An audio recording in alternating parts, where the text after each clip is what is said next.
Colleen girl, I don't know who is doing PR for you, but you need to like hire somebody. So this is the Hollywood Reporter, but they are pulling this information from an Elle interview that they did with Colleen Hoover. So let me show you that. How Colleen Hoover took over Hollywood.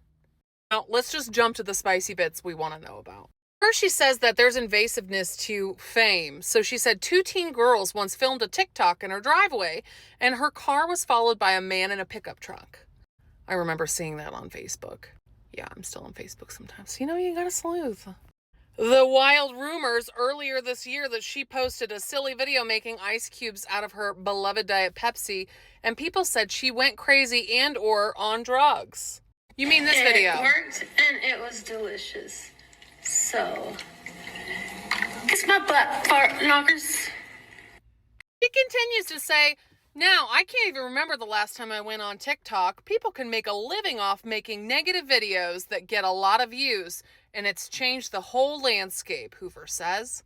I hate to break it to you, but the well over at TikTok has dried up, and they are giving out pennies for your views.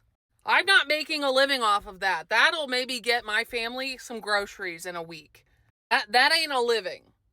You're making these videos because you lied, you flipped, and you went against this guy, and we all are reading the legal documents, and we are going, oh, what's being fed to us in the media is a fake lie. The Elle magazine, all of that is bullshit. Look at what you said to him. Look at what you said to Blake. We've seen all of it. And we're just like, is anybody else seeing this? Remember when you emailed Justin and you told him about your charity under the 501c3? Yeah, we know what that is. Book bonanza that you decided to kick him out of and took Blake to instead? For Blake Lively, who didn't even read your book. She didn't even read it. And your response was, oh, I actually kind of like that. You know what you did, Colleen, is you told Blake all of your secrets, and she ran off to the New York Times and she spilled them. She said, Miss Hoover had experienced frustrations with Mr. Baldoni and became upset when he told her about Ms. Lively's allegations at a dinner last spring. Yeah, you spilled the beans and she betrayed you. And I don't know for what. You thought that she was going to win in this power dynamic, and the internet has flipped. I'm fired up.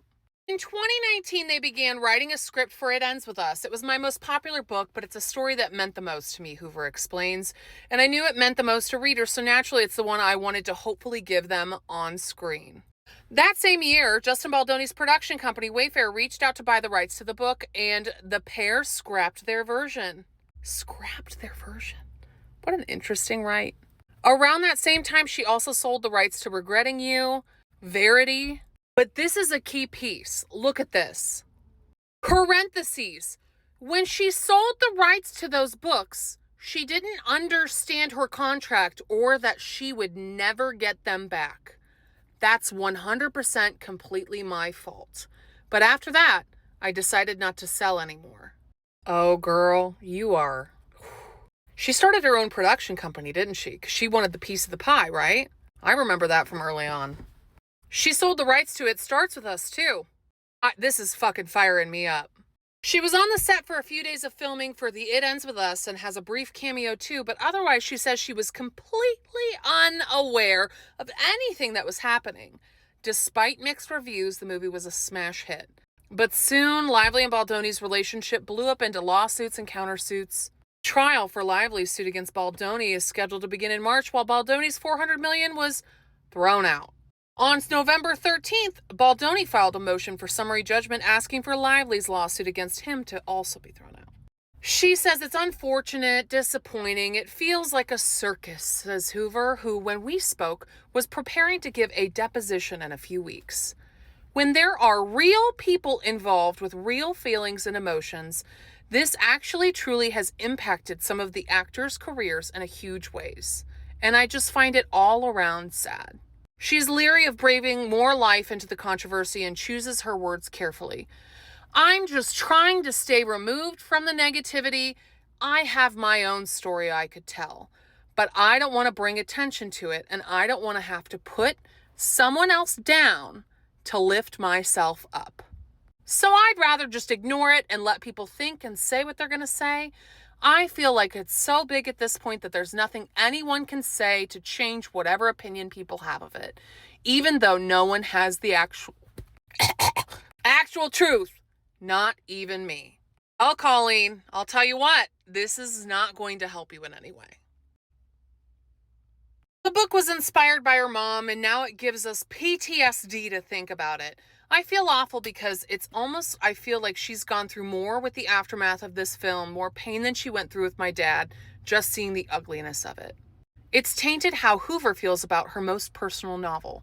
I can't even recommend it anymore. I feel like the lawsuit has overshadowed it, and I'm almost embarrassed to say that I wrote it. When people ask what I do, I'm just like, I'm a writer. Please don't ask me what I've wrote. She hopes one day after the trial concludes that she might feel differently. The more time that passes, the easier everything gets for all of us. But it's sad because I was very proud of that book, and I'm still proud of it, but less publicly so. Maybe I need therapy. I don't know. We all need therapy.